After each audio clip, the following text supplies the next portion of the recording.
Good morning, students. Today I am going to explain about the listeners or modulars bandwidth utilization. In that bandwidth utilization, we are going to discuss the topic is multiplexing and spreading spectrum. So, first of all, we are going to see now what is bandwidth and why we require the bandwidth.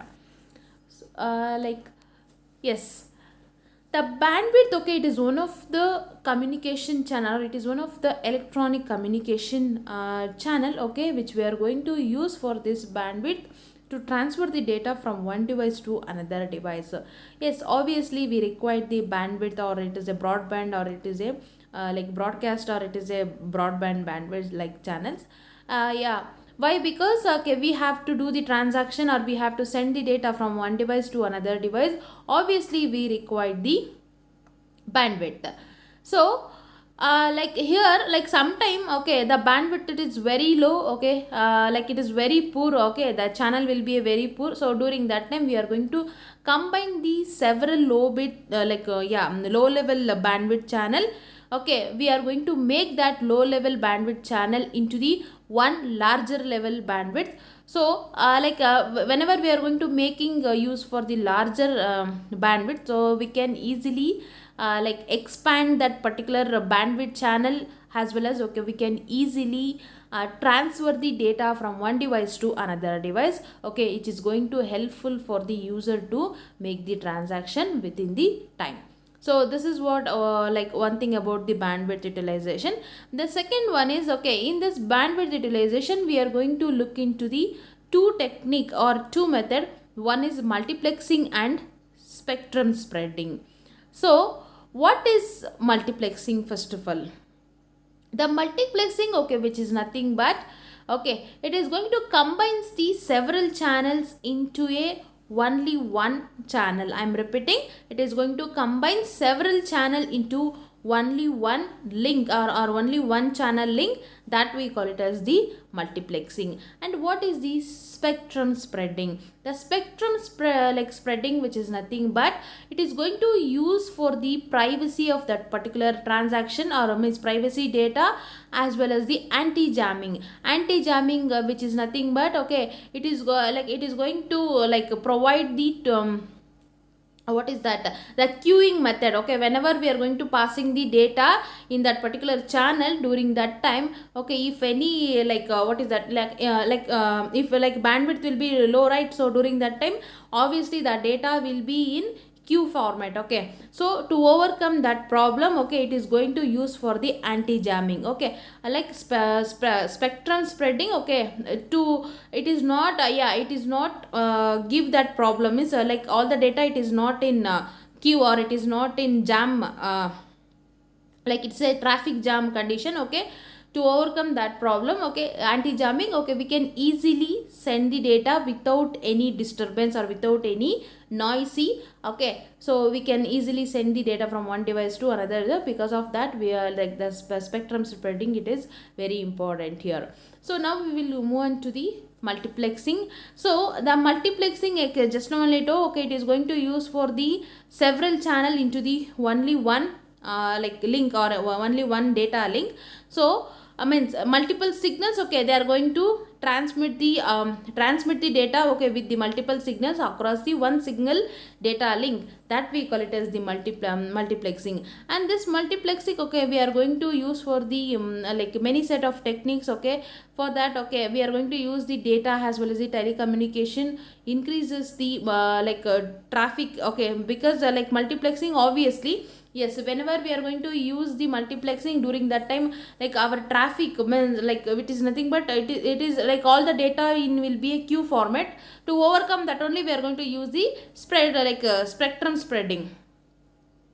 So you look at this diagram.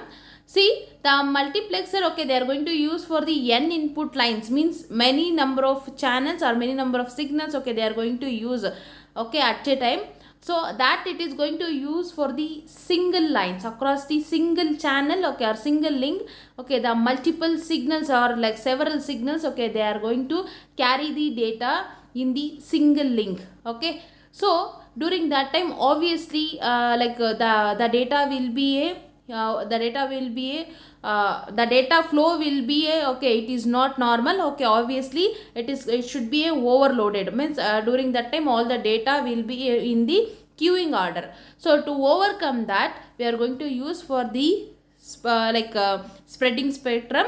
And here, what is the demultiplexer? The demultiplexer, okay, it is the inverse of the multiplexer, means only one channel, okay, it is going to carry the data with the n number of outputs, means only one input, okay, many number of outputs. So this is what the demultiplexer. And this categories of the multiplexing, okay, we are going to use for the three types of multiplexing. One is frequency division multiplexing, wavelength division multiplexing, and time division multiplexing. So like these three technique, okay, it is very important for doing the multiplexing techniques.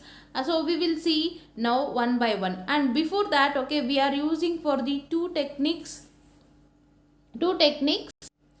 Yes, here what are the two techniques means, see, the first technique we are going to use for producing the analog signal, and the third technique, okay, we are going to use for the providing the digital signal. So and we are going to look into the first technique under the multiplexing, that is frequency division multiplexing. So what is the frequency division multiplexing means? Okay, here the frequency division multiplexing, okay, it is one of the first multiplexing technique. Okay, here the frequency division signals, okay, frequency division multiplexing signals, okay, generated by each sending device, okay, that can be modulated different carrier signals or different frequencies. Okay, that particular carrier signals, okay, it's having the different frequencies. Okay, and that that modulated signals are combined into a single composite signal that can be transported by a link. Okay, that that composite signals are, okay, composed by the link. Okay, here the carrier frequencies are separated by the sufficient bandwidth, okay, that it is going to accommodate to the modulated carrier signals.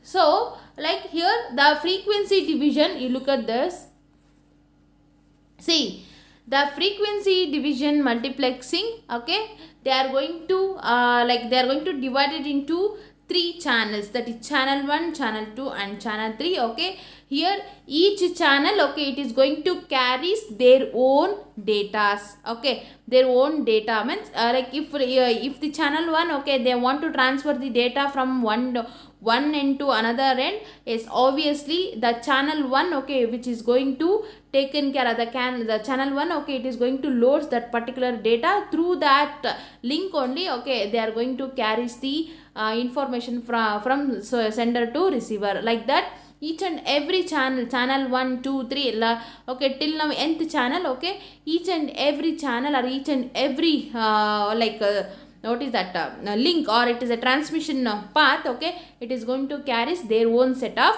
data from one device to another device. So this is what the frequency division multiplexing. Then the next one is here, see, this is what the frequency division multiplexing process. See, first of all, you look at this diagram here. See, the multiplexing is a FDM process. Okay, here each source, okay, they can be generated a single of similar frequency range, okay, inside the multiplexer. And then similar signals, okay, they can be modulated with the different carrier signals. Okay, that should be a F1, F2, F3 means frequency 1, frequency 2 and frequency 3, like that. Okay, they are going to modulate has the different frequencies. Okay, and the output of the modulated signals, okay, signals are the combined into a single composite signal, okay, that can be sent to the over the link. Okay, over the link, that has to be enough bandwidth to accommodate the modulated signal. Suppose you look at that diagram here. So these are input, okay, out of the diagram, okay, they have given the analog signal. So the analog signal, like it is going to carries the different frequencies. Okay, the first frequency will be a poor, then second frequency will be a little bit it is efficient compared to first one, and like third frequency, okay, it is more efficient, which is nothing but it is the high frequency. So different frequency, okay, they are going to generated, or they are going to modulated that a given input, okay, into the into the given input, okay, they are going to regulate it with the different frequencies, and finally they are going to producing the output. Means the combinations of all the frequencies, that is frequency 1 2 3, okay, they are going to combining all together, and finally they are going to display the output in the one transmission link. Okay, so during that time the enough bandwidth it should be accommodated. Means like whenever they are going to provide the result at a time for comparing all the frequencies, okay, different frequencies, okay, finally they are going to producing the one result. Okay, during that time the bandwidth should be accommodated it. So this is what the frequency division multiplexing process. Thank you.